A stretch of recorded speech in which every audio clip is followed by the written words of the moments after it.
안녕하십니까? 오늘은 라틴 아메리카의 정치와 사회를 주제로 여러분과 함께 하겠습니다.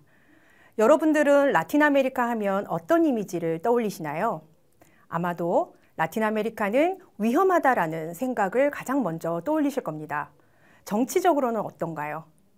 정치적으로는 후진국이라는 이미지 여러분 갖고 계실 겁니다.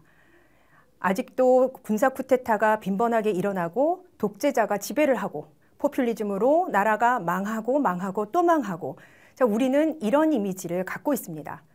이런 우리의 생각에 확신을 주는 그런 사건이 최근 일어났습니다. 2019년 10월 칠레에서 일어난 반정부 시위입니다. 지하철 요금 50원 인상을 반대한 칠레의 국민들이 폭동을 일으켰다는 것이죠.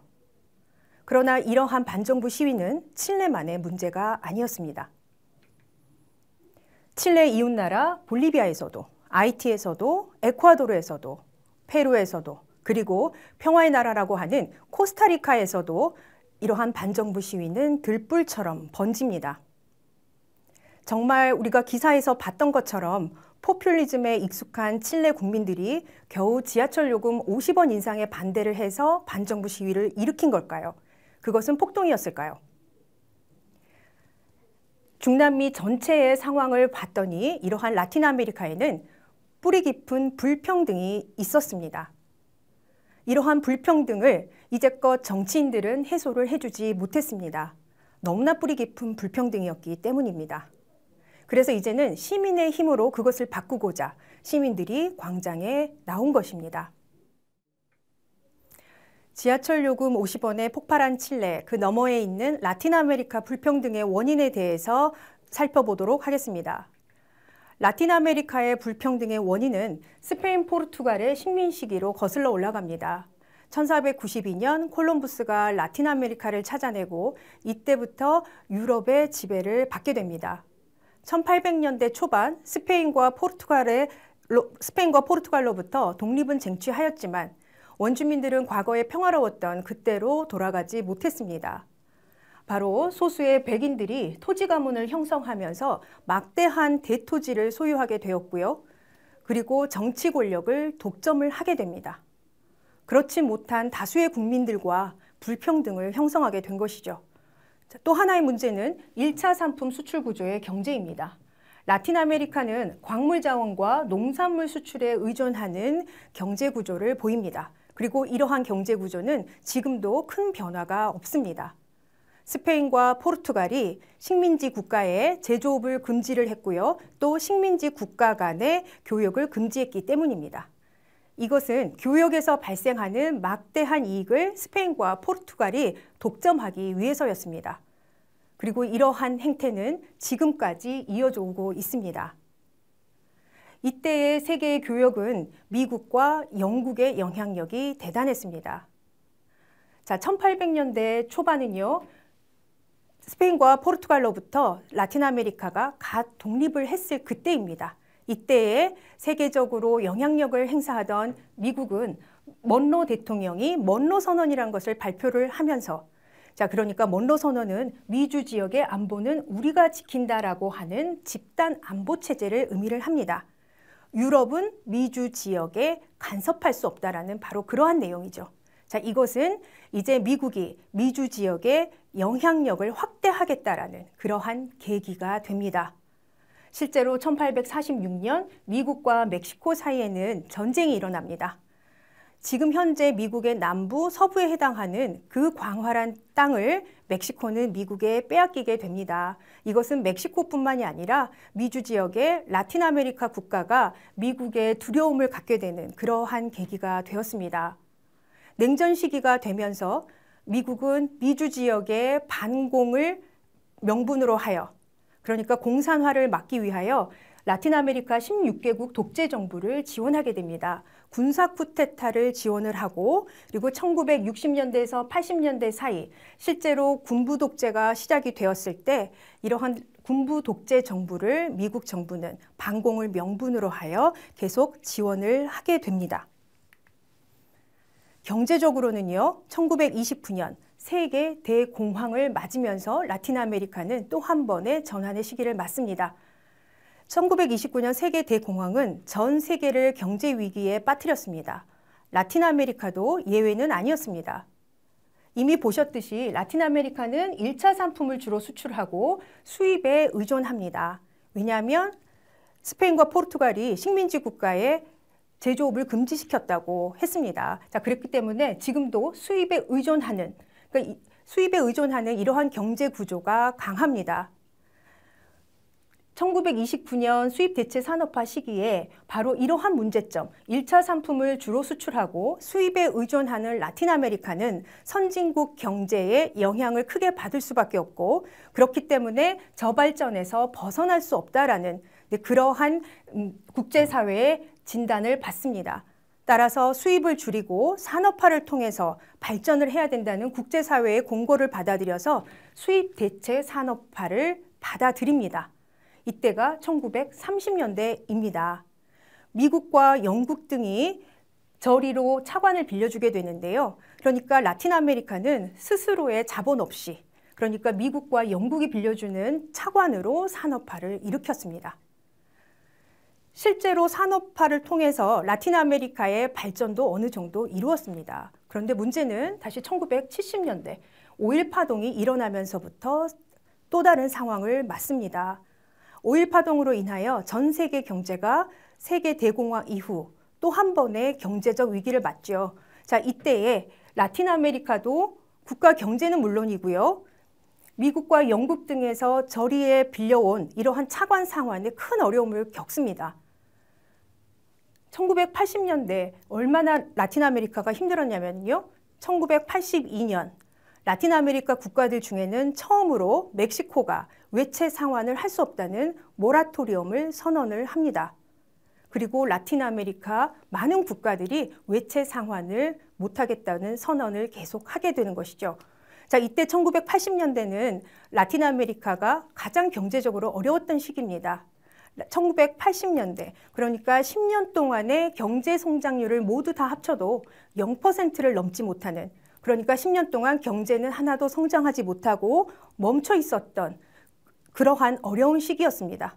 이때를 가리켜 라틴 아메리카의 잃어버린 10년 세월이라고 합니다. 그만큼 경제가 어려웠던 이때에 라틴 아메리카에선 유일하게 한 나라만 경제 위기를 맞지 않습니다. 그 나라는 바로 칠레입니다. 칠레는 이때부터 라틴 아메리카 경제 모델이 되는데요. 칠레가 라틴 아메리카의 경제 모델이 될 수 있었던 이유는 신자유주의를 일찍 받아들였기 때문입니다. 신자유주의는 국가의 역할을 매우 제한적으로, 그러니까 국가의 개입은 최소화하면서 시장의 모든 기능을 맡기는 것을 말을 합니다. 이 이론은 경쟁과 효율을 앞세운다는 특징을 보이기도 하는데요. 미국 시카고 대학의 밀턴 프리드먼이라는 경제학자가 이 신자유주의를 고안을 합니다.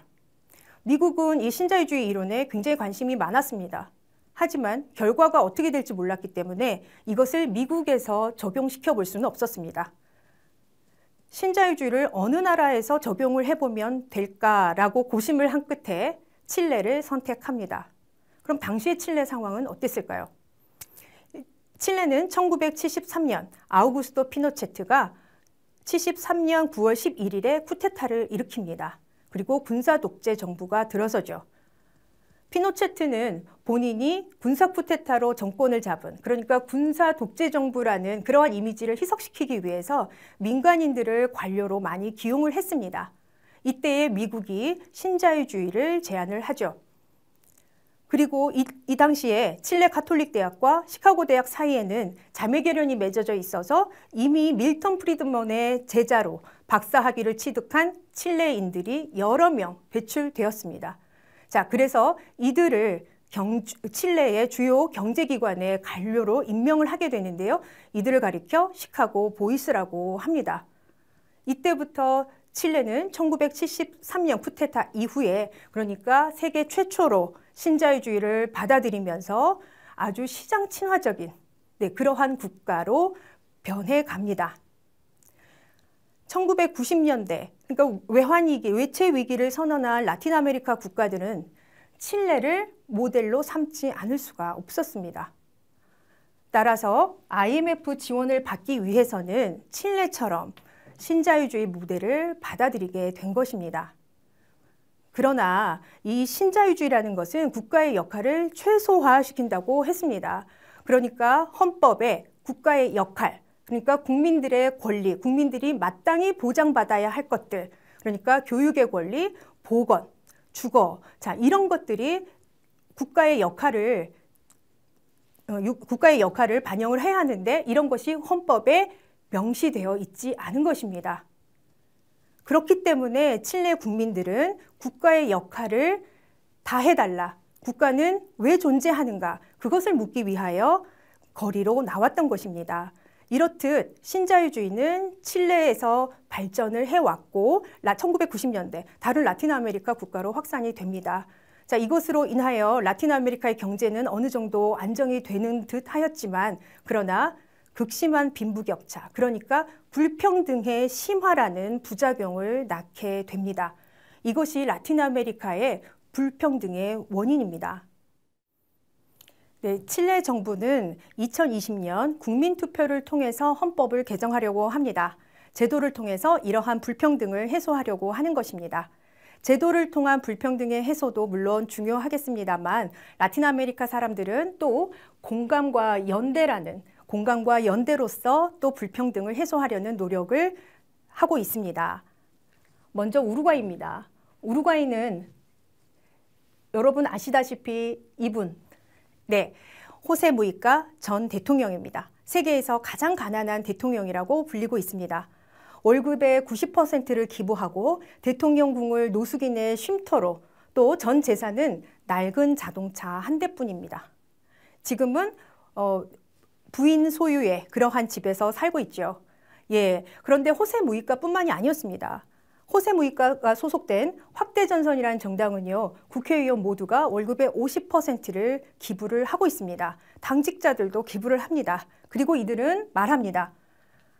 제가 이렇게 기부하는 이 돈은 얼마 되지 않습니다. 그러나 여러분 모두가 이 기부에 동참을 해주신다면 우리 우루과이에는 소외받는 사람이 없이 우리가 다 같이 행복할 수 있습니다. 자, 이러한 말을 남깁니다. 자, 이들은 우루과이도 마찬가지입니다. 1960년대, 70년대 독재 정부 시기가 있었습니다. 이때에 반독재 운동을 하던 민주화 인사가 바로 호세 무이카이고요. 그러한 인사들이 모여서 만든 정당이 확대전선입니다. 이들은 후에 제도권으로 진출을 하더라도, 그러니까 국회의원이 되더라도 절대 기득권에 얽매이지 말자. 도대체 정치란 무엇인가? 국가는 왜 존재하는가? 그리고 정치란 사람들이 행복하게 하기 위해서 하는 것이 아닌가, 이것을 잊지 말자고 합니다. 그리고 그 약속을 지킨 것이 바로 월급의 기부입니다. 그리고 이제는 전 국민의 동참을 호소하고 있는 것이죠. 그러니까 행복의 기준, 그러니까 우리가 사는 가치를 물질적에 두는 것이 아니라 행복에 두기 때문에, 그렇기 때문에 가난해도 전혀 가난하지 않은 행복한 사람들인 것입니다.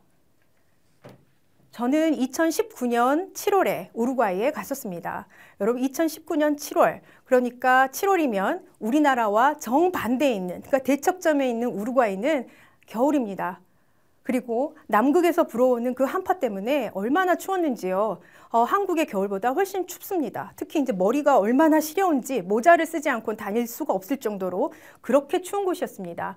자, 그런데 제가 TV 뉴스를 보다가, 물론 저도 너무 추워서 그렇게 많이 다니지를 못했었는데요. TV를 보면서 깜짝 놀란 것이 있습니다. 뉴스의 첫 번째 리포트가 다 바로 이것입니다. 여러분의 이웃은 안전하십니까? 그것을 묻고 있습니다. 여러분 왼쪽 사진 보시면은요, 이런 지금 얼마나 밖이 추운지, 혹시 노숙자는 없는지, 여러분 이웃 중에 떨고 있는 이웃은 없는지, 그렇다면 이곳에 가면 쉼터가 제공이 되고 또 이렇게 모포도 마련이 돼 있고, 그리고 적십자를 비롯한 이런 NGO에서는 이러한 우리의 그 떨고 있는 이웃을 위하여 이렇게 따뜻한 음식을 준비하고 제공하고 있습니다. 그러니 우리 우루과이에서 누구도 이 겨울 한파에 고통받는 이들이 없도록 다 함께 삽시다 라고 하는 이러한 리포트가 언제 제가 뉴스를 틀어도 항상 늘 처음을 장식을 했습니다. 얼마나 따뜻했는지 모르겠습니다. 그래서 이러한 따뜻한 마음으로서 공감하고 실천하는 시민들이 정말 호세 무이카뿐만이 아니었구나라는 것을 느끼고 왔습니다. 우루과이가 이럴 수 있는 배경에는요, 공화주의라는 국가적 가치가 있기 때문입니다. 우루과이는 공화국이라는 자부심이 아주 강합니다. 그래서 우루과이 국립대학도요, 이름이 공화국대학입니다.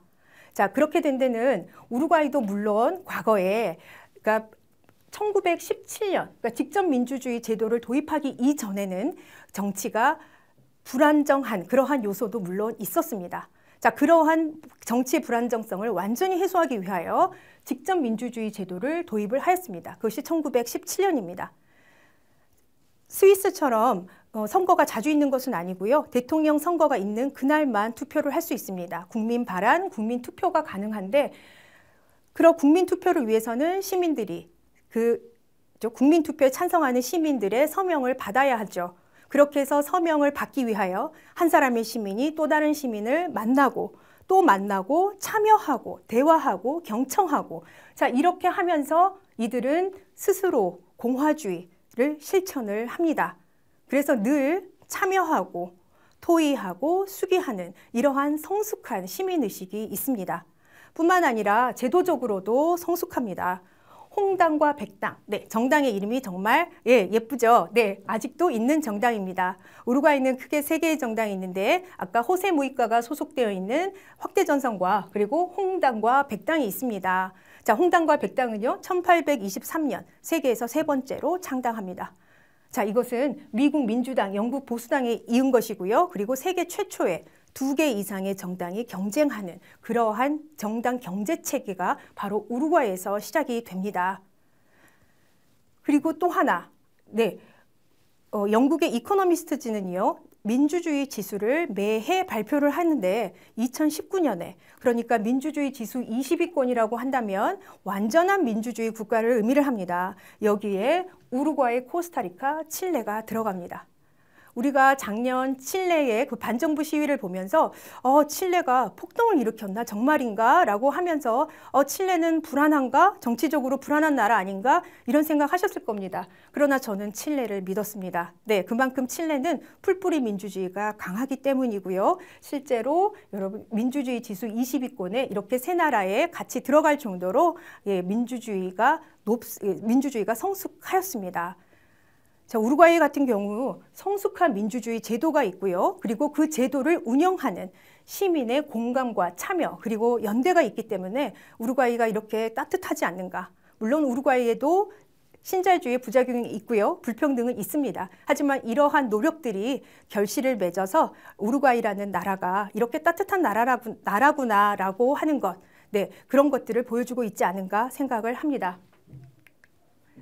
자, 코스타리카입니다. 여러분, 코스타리카는 평화입니다. 많이 들어보셨을 겁니다. 코스타리카는 1848년 군대를 폐지를 합니다. 지금 이곳은 코스타리카 수도 산호세에 있는 전쟁박물관의 바로 앞마당입니다. 네, 저렇게 무기가 어디를 보고 있습니까, 여러분? 시민들을 향해서 주거지역을 보고 있죠. 네, 그렇게 서로 내전 때 사용하던, 서로가 서로를 겨누던 그러한 무기가 지금은 멈춰 있습니다. 그리고 이러한 국방비, 근데 국방비 지출이 필요 없게 됐잖아요. 그래서 이것을 현재 교육비에 투자를 하고 있습니다. 어린이는 나라의 미래니까요. 그래서 코스타리카는 굉장히 어린이들이 존중받는 그러한 국가입니다. 어린이들이 무료로 이용할 수 있는 전문 병원이 있고요. 놀이동산이 있고요. 그리고 어린이들은 투표의 중요성, 그러니까 정치 참여의 중요성을 알기 위해서 어린이 때부터, 유치원 때부터 모의 투표를 할 수가 있습니다. 그리고 유치원 때부터 시민교육을 받습니다. 네, 이때부터 시민이란 무엇인가, 네, 그것을 공부를 하게 되는데, 이 시민교육에서 가장 중요하게 생각하는 것이 바로 국가의 가치, 그러니까 정의와 평등, 다양성의 존중, 법치, 관용, 인간 존엄성, 표현의 자유, 타인에 대한 공감과 연대를 가르칩니다. 자, 이러한 국가의 가치를 유치원 때부터 교육을 받습니다. 그러니 시민의식은 성숙할 수밖에 없습니다. 그렇기 때문에 평화와 민주주의를 지키려는 그들의 처절한 노력은 여러 군데에서 결실을 보고 있습니다. 평화를 위한 중재자 역할, 느리더라도 때로는 불편하더라도 그들은 평화를 위해서 중재자 역할을 마다하지 않고 있습니다. 코스타리카는요, 협동조합이 정말 많은 나라예요. 네, 협동조합이 전국적으로 90만 개 이상 있고요. 국민의 21%가 조합으로 참여하고 있습니다. 밑에 보시면 커피 협동조합인데요. 여러분 커피 농장 혹시 가보셨는지 모르겠습니다. 그런데 우리가 보통 농장이라고 했을 때는 글쎄 나무가 일렬로 쭉 늘어서 있는 그런 모습 아마 생각하실 텐데요. 코스타리카에서는 커피 나무를 한 그루라도 더 심기 위하여 기존에 있던 나무를 베지는 않습니다. 그냥 자리가 있으면 심습니다. 네, 그리고 이 커피 농장에 원숭이도 산다고 하는데요. 동물들이 살면 같이, 그러니까 다 같이 사는 그러한 연대에 익숙한 사람들인 것이죠.